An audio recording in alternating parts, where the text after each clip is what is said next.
আজকে আমরা যাচ্ছি লক্ষ্মীপুর থেকে চাঁদপুর নদীর পাড়ে ইফতার পার্টি দিতে, তাও আবার ছোট্ট একটা রিক্সাতে চড়ে 10টা পোলাপান নিয়ে। হ্যালো গাইস, আসসালামু আলাইকুম। কেমন আছেন সবাই? আশা করি সবাই অনেক বেশি ভালো আছেন। রমজান মাস আসলে তো দেখতে পান ইফতার পার্টির ধুম লেগে যায় পুরো রমজান মাস জুড়ে। আমাদের নিজেদেরও এই পর্যন্ত 6 থেকে 7টা শেষ। আর আজকে আরেকটা প্ল্যান করলাম। আজকের প্ল্যানটা ছিল আমরা বন্ধু বান্ধব মিলে সবাই নদীর পাড়ে ইফতারি করবো। আর ইফতারির আগে অর্থাৎ বিকেল বেলা নদীর পাড়ে আবহাওয়াটা কিন্তু অনেক সুন্দর, আর প্ল্যান ছিল এই আবহাওয়াটাই উপভোগ করার। সর্বপ্রথম আমরা আমাদের বাজারে অর্থাৎ আমাদের দোকানের সামনে আমরা সবকিছু রেডি করতে লাগলাম। আর আমাদের উদ্দেশ্য ছিল একটা প্রাইভেট কার বা একটা সিএনজি ভাড়া করার, কারণ নদীর পাড় এখান থেকে কিন্তু অনেক দূর। কিন্তু আমাদের বাঙালিদের একটা কথা আছে না, যে মাগ না পাইলে বস্তা পরে। হ্যাঁ, ওই জিনিসটাই। দোকানের সামনে দেখে আমাদের তরমুজ ব্যবসায়ী এসিন কাকার তেসলাটা খালি পড়ে আছে।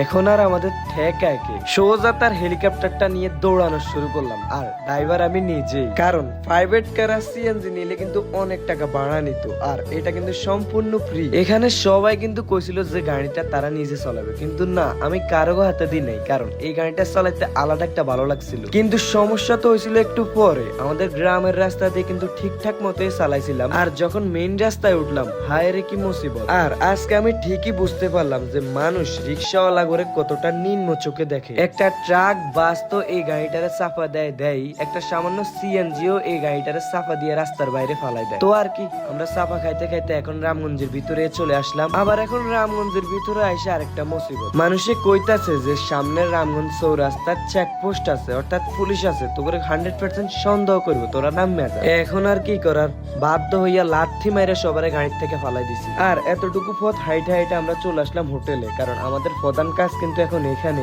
অর্থাৎ আমরা ইফতারি কিনতে চলে আইছি। আর এখন ইফতারি কিনতে আইসো আরেকটা মুসিবত। আমাদের সবার প্ল্যান ছিল আমরা সবাই বিরিয়ানি কিনবো, কিন্তু আমাদের সাথে যে একটা হিন্দু বন্ধু আছে আমরা কিন্তু জানতাম না। আর দোকানে ছিল গরুর মাংসের বিরিয়ানি। আপনারা তো জানেন হিন্দুরা কখনো গরুর মাংস খায় না। এখন আর কি করার, বাধ্য হয়ে আমরা মোরগ ফলাও কিনে লাগবে। আর এটা কিনে আমরা সোজা হাঁটা শুরু করলাম। হাঁটতে হাঁটতে এসে দেখি আমাদের দুই বন্ধু আমাদের হেলিকপ্টারের পাশে বসে আছে।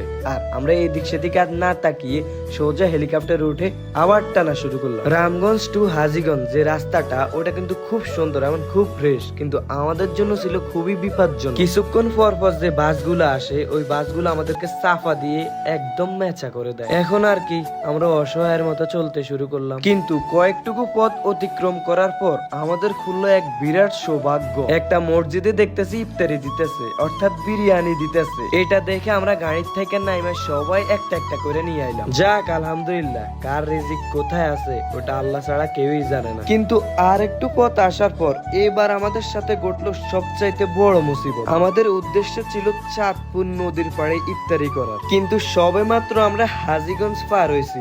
আর ঘড়ির কাঁটার দিকে তাকিয়ে দেখি আর মাত্র আছে 8 মিনিট ইফতারের বাকি। কিন্তু এখন আর কি করার, আমরা আশেপাশে সুন্দর জায়গা খুঁজতে লাগলাম এখানে ইফতারি করব। অনেক খোঁজাখুঁজির পর আমরা সব শেষে একটা সুন্দর জায়গা পেলাম। আর হেলিকপ্টারটা এক সাইড করে আমরা সোজা এখানেই নেমে গেলাম ইফতারি করার জন্য। যাক, আমরা মনে করছিলাম জায়গাটা সুন্দর হবে না, কিন্তু পরে দেখি আসলে জায়গাটা কিন্তু অনেক সুন্দর। আর আমরা এই সুন্দর জায়গাটার আবহাওয়া উপভোগ করতে লাগলাম, আর এখানে ইফতারি শুরু করে দিলাম। আমাদের খাবারের আইটেমটা দেখুন, এক সাইডে হচ্ছে মোরগ পোলাও আর আরেক সাইডে হচ্ছে বিরিয়ানি।